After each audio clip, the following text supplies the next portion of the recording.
Nakakalungkot, kabata-bata, 12 years old pa lang yata, anak po ng SPO1. Anak ng SPO1, DDS na police, itong bata na ire. Saan nakuha yung barel? Saan po nila nakukuha yung tapang nila?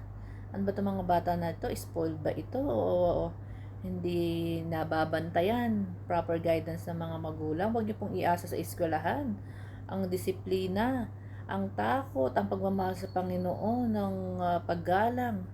Yan po ay natututunan sa loob ng bahay. Tinuturo po yan naman ng mga magulang at nakikita po sa loob ng bahay.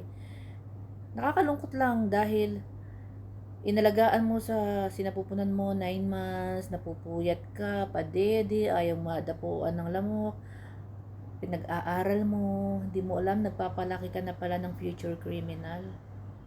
Nakakalungkot ka, bata-bata pa. Marami akong nakitang post na dapat daw, wag daw takpan yung mukha. Wag po, bata eh. Alam natin nagkamali. Walang proper guidance. Ang gusto kong sisihin dito magulang. Dapat may pananagutan dito ang magulang. Ano ba to? May pinagmamalaki? May kapit na politiko? O dahil pulis ang nanay?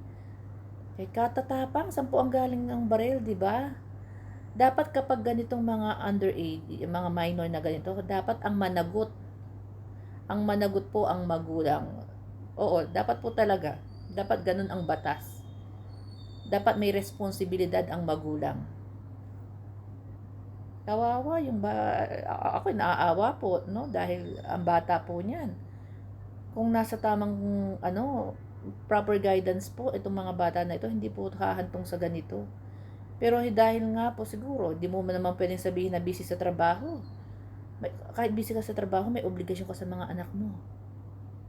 Hindi katwiran na nagtatrabaho kayo mag-asawa. Bakit hindi na kayo umuuwi? Hindi mo na minomonitor yung anak mo, sino kaibigan, ano ang pag-uugali. Ako nga naka-abroad eh. Minomonitor ko ang mga anak ko.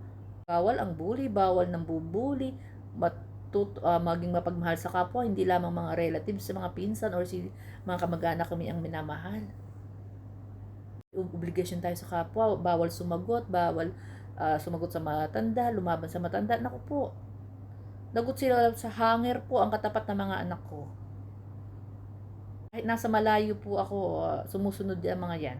Kasi hindi lang naman sila kinakausap ko, kausapin mo yung mga pinsan, mga kaibigan, mga tito-tita, ano ang pag-uugali, sino ang mga kasama, na anong grupo, ganyan, anong oras umuwi. Monitored po. Dapat ganun ang ating mga magulang. Ay, nako. Yan, tapang.